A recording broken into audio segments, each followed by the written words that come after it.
आमच्या सरकारमध्ये भोंदूगिरीला स्थान नाहीये. भोंदूबाबा खरातची वरात काढली जाते.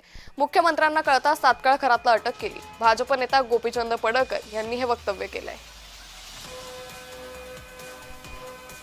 भोंदूबाबाची वरात काढलीच ना. बरं, हे काय कुठल्या काँग्रेसवाल्यांनी प्रकरण बाहेर आणलं नव्हतं.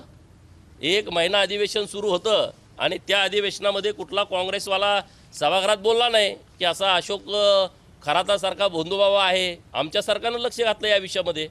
माननीय मुख्यमंत्री महोदयांच्याकडं ही बाब जेव्हा आली, नाशिक पोलिसांना सूचना देऊन अत्यंत गुप्तपणे अशोक खरातला अटक केलेली आहे आणि त्यामध्ये सरकारचाच हात आहे अशोक खरातला अटक करण्यामध्ये. भोंदूगिरीला आमचं सरकार कधीही पाठीशी घालत नाही. अशोक खरात प्रकरणात नवीन ट्विस्ट आलाय. खरातचा कथित सीए ललित पोफळे याचीच खरातवर